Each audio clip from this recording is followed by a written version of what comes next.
Hello and welcome everybody. My name is Ryan, the official host here at Reddit Voice, and today we're going to be looking at some of the top stories from r/ProRevenge. Before we do though, I'd really appreciate it if you could hit that subscribe button and that notification bell to stay up to date on all the latest videos. When trying to get your deposit back from your landlord is like drawing blood from a stone. Holy crap, this was much longer than I expected after typing it out. I've tried to shorten it as much as possible, but here it goes. Back in 2018, I had a temporary internship in California at insert large tech company, so I took a recommendation from a friend about a room for rent. It would be living with 5 other people, but otherwise it looked fantastic with spacious common areas, multiple huge TVs, full amenities, and community rec center with pool, short drive times to multiple places of interest, and it was all for $650 a month, utilities included. I contacted the landlord, whom I'll refer to as Shitty Landlord. He seemed fine on the phone, so I sent him my security deposit to move in a month later. When it came time to move in, I discovered that a few new caveats have came with this low rent price. The common areas were all dusty, none of the 3 large TVs worked properly. If we wanted access to the rec center and pool, we needed to pay $80 a month for a membership fee, and all of the short drive time estimates were exaggerated, unless you were speeding at twice the speed limit. Whatever, it's not the end of the world, especially at the relatively low price. I'll survive. But then it got worse in the coming months. Shitty Landlord decided to charge us an extra $20 a month for paper towels and public cleaning supplies. Shitty Landlord only checked the community mailbox once a week when he was in town and refused to trust anyone with the mailbox key. As it starts to roll into the summer, in June, Shitty Landlord decided that AC costs too much and we were using it too much, so he refused and removed the thermostat from the wall. Okay. One day some of us tenants confronted him when he was at the house, since Shitty Landlord also slept at the house about a day a week, and I'll never forget his words as he rushed out of the house. "It's legal for me to do it, and I don't care since I don't have to live here." Well, sir, F you! I'm titled as F this guy's obvious money grab from 6 tenants. I'm tilted, my apologies. Well, it turns out he's right. He legally doesn't need to provide AC. So the next day I purchase a high BTU freestanding portable air conditioner that exhausts out the window. Holy crap, this thing was luxury. Of course I pump my room to be 65 degrees, the lowest setting. We have a couple other minor disagreements that wind up with Shitty Landlord texting me that it's fine if I want to break my lease and move out early. Perfect. When Shitty Landlord finally gets a whiff of my AC setup, he comes to my room to complain about the AC unit. I reply curtly, "It's legal for me to do it, and I don't care since I don't have to pay for electricity." He leaves and later sends me a text. Yeah, okay. Unbeknownst to Shitty Landlord, I'm taking his moving out offer seriously, and this whole time, I've been rallying the troops. All the tenants have been upset about everyone's living situation, so with some minor encouragement, I managed to convince 2 of the other 6 tenants to move out at the same time as me. We were on a month-to-month arrangement. I finally submit all of our notice of intent to vacate at the same time, barely a week after my previous conversation with Shitty Landlord. He is pissed. He was just trying to get me out of the house, but now he has 3 rooms to fill instead of 1. I ask about my legally mandated pre-move out inspection. In no uncertain terms, he told me to go F myself. He said he's too busy to perform an inspection. Well, that's illegal, but okay. Time comes to move out. I found another room for much closer to the office for only $100 a month more. We all move out and I text Shitty Landlord about my security deposit. No response, so I text again. No response. Okay, I see where this is going. I spend days and days reading the law, compiling evidence/screenshots, and listing the laws that were broken. The smoking gun was that the statute requires a pre-move out inspection and a list of things to fix, an itemized list of deductions within 21 days, or else Shitty Landlord loses the right to withhold any of my deposit. In addition, he would be subject to treble damages if he's found to be acting in bad faith. I text again and again. I give him plenty of leniency, and I even cite the laws so I can prove in court that I'm acting in good faith. And Shitty Landlord intentionally ignored the laws that I made him aware about. Shitty Landlord probably thinks I'm a young pushover college student who won't follow through with legal threats. Well, sir, we're going to court because I'm petty as hell when it comes to people trying to F me over. I file in small claims for $650 plus treble damages, plus court costs. Shitty Landlord files a counterclaim of $2,000 for damages to the property, claiming I caused flooding and I broke the microwave. Okay, buddy. In response, I gather testimonies from 3 of the other tenants and I build my case into a 40-page packet of evidence.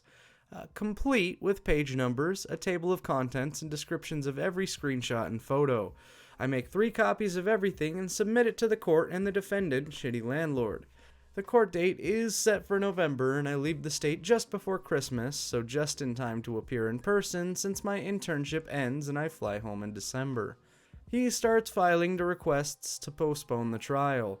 He cites a doctor's appointment, and the motion is granted. Court date is rescheduled for 1 month later, in December, but still before I fly home. New court date approaches and he files another request to postpone, citing another doctor's appointment. Somehow that motion is granted as well, and we're rescheduled yet again to January. Darn, January rolls around and surprise, surprise, guess who's got another doctor's appointment and conveniently on the same exact day as the trial? Denied. The court finally got hint of his bullshit and denied the motion because he can't prove he scheduled the doctor's appointment prior to the court date being moved. Well, I'm not in California anymore. I'm across the country on the East Coast. Shitty Landlord thinks if I'm no longer in the state, he'll automatically win since I'm not willing to fly back to California. Well, unbeknownst to Shitty Landlord, California courts offer an option to appear by telephone. Haha. Court date comes and I get the call. I'm sworn in and then connected to the court. I'm given time to present my case, and unfortunately I didn't prepare a script, so I kinda summarized the events and explain why I deserve money. Then Shitty Landlord gets time to defend himself and explains his counterclaim. He doesn't prepare anything either, and he ends up rambling about some shit that doesn't help his case at all. For example, he spends a lot of time explaining how another one of the tenants was shitty, and so his behavior was justified. He doesn't even have a sliver of evidence on his counterclaim when the judge asks for it. The judge asks a few more questions and announces that he'll review the evidence and we'll get the decision in the mail. A couple weeks later, I get the judgment saying I'm owed $650. Shitty Landlord gets nothing. Well, damn, no treble damages for me. However, it's just my luck that Shitty Landlord is a piece of shit that won't accept defeat. He files an appeal for who knows what. It's granted. Redo trial is rescheduled for May. This time I'm 10 times more prepared. Once again I'm sworn in and they connect me to the courtroom speaker. This time I have a hashed out script that I read, making sure to emphasize how often I informed Shitty Landlord of the law, how often Shitty Landlord knowingly broke the law, and how I offered so much leniency and so many opportunities to do the right thing. Once again, Shitty Landlord doesn't prepare anything, but instead rambles on so much that even the judge tells him to get back on track multiple times.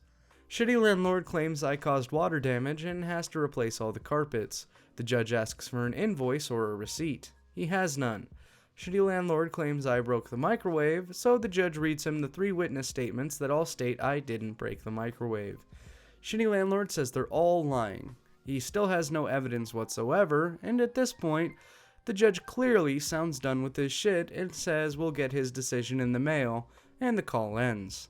A couple weeks later, I get the judgment. I'm owed $1,800 and Shitty Landlord still gets nothing. Well, damn, would you look at that? His appeal didn't quite work out for him. He goes from owing $650 to owing me $1,800. Being the shithead that he is, he files for a mistrial, claiming I was not sworn in and that I lied in my testimony. Denied. Outside of court, Shitty Landlord offers a payment plan of $20 a month, which will take 7.5 years to pay back, or otherwise he refuses to pay up. Okay, I see how collecting my money is going to be. I figure he banks at BOA, and by looking up the checks I gave him for rent and seeing where they got cashed. I file for a right of execution that will allow me to perform a bank levy. It's granted, so I prepare the packet for the Los Angeles County Sheriff's Department to go to BOA and take his money. LACSD serves him with papers and orders for BOA to freeze his account. After his allotted time, 30 days, to contest the seizure, LACSD seizes his money plus 10% APY interest, plus sheriff's fees. I finally get the glorious check in the mail, 20 months after moving out, and I'll probably frame it. In total, $1,893.91. Brother steals my life savings. I'm a 31-year-old male and currently serve in the British Army. I come from a very poor and very broken family. My brother, who is 30, also serves in the Army, but to a different corps than myself. He lives directly opposite my father's house and lives around 250 miles away. I wasn't raised by parents and brought up by my grandparents, who were both retired and living off their state pension, so money was hard, but they did what they could, and I'm thankful. I worked on a local farm since I was 12 to get what other kids had, and often enough money for food. My brother Martin was raised by my father and stepmom, who provided for him well. I have several other siblings who my mom raised. There's 8 of us in total. I know, get a hobby, watch the TV, or go outside. I only talk to one of my siblings, which is my half-sister. Sarah. Martin is everything I hate in a person. Cocky, big-headed, gloats, and the world revolves around him. All my mail goes to my father's house, and this is normal for people who serve. Over the 10 years I had managed to save just under £3,500, which is a huge amount to me. Or £35,000. I've lived the same simple life, saving where I can, and volunteered to deploy on operations, which we get a bonus for doing. I've officially spent over 4.5 years not sleeping in my own bed to achieve this and my dream of owning my own home, which is something unheard of in my family. Upon returning from my last operational tour, the time came to start looking for a home. I set my budget, got an AIP, and found an area I liked. When the time came to start moving my money to a separate account, to my shock and horror, I discovered that my account had less than £50 in it. I felt sick, horrified, and crushed. I called my bank hoping it was just a mistake, and it wasn't. There had been a number of withdrawals and transfers made over the last 6 months that had cleared the balance. The only information they could give me was a statement showing that the account it left and the account number that it was transferred went to. I spoke to my stepmom, who has the info of my account, to find out if she had moved it. As she went through the account, she noticed the account number was my brother's. My blood is boiling now. I called him and let loose down the phone, and after a swift exchange of insults, he admitted to taking it. For those wondering what his excuse was, and I shit you not, you don't need the money, you don't have a family, probably wouldn't ever have one either, and it's selfish having all that money and not sharing it. There was other things said to which I don't wish to share and put into context for people. I'm gay, and he was saying that I won't have kids, therefore did not need money or my own home. He earns above national average, lives comfortably, shoves in people's faces. For example, when it comes around to Christmas, him and his wife like to post on social media how much they've bought, and they literally lay it out all over the living room and dining floors, stacked high and there's no room to walk, as a means to gloat to people who don't have the means to buy as much as them. Here comes the revenge. I'm back into no contact with him, however I'm fully aware of a few things. Martin's wife claims he lives with his mother so she can claim state benefits for her and her 3 kids. I took leave from my work every 3 weeks and go visit my father and stepmom. I record my brother stopping at his house every single day and wrote a log where he left and returned.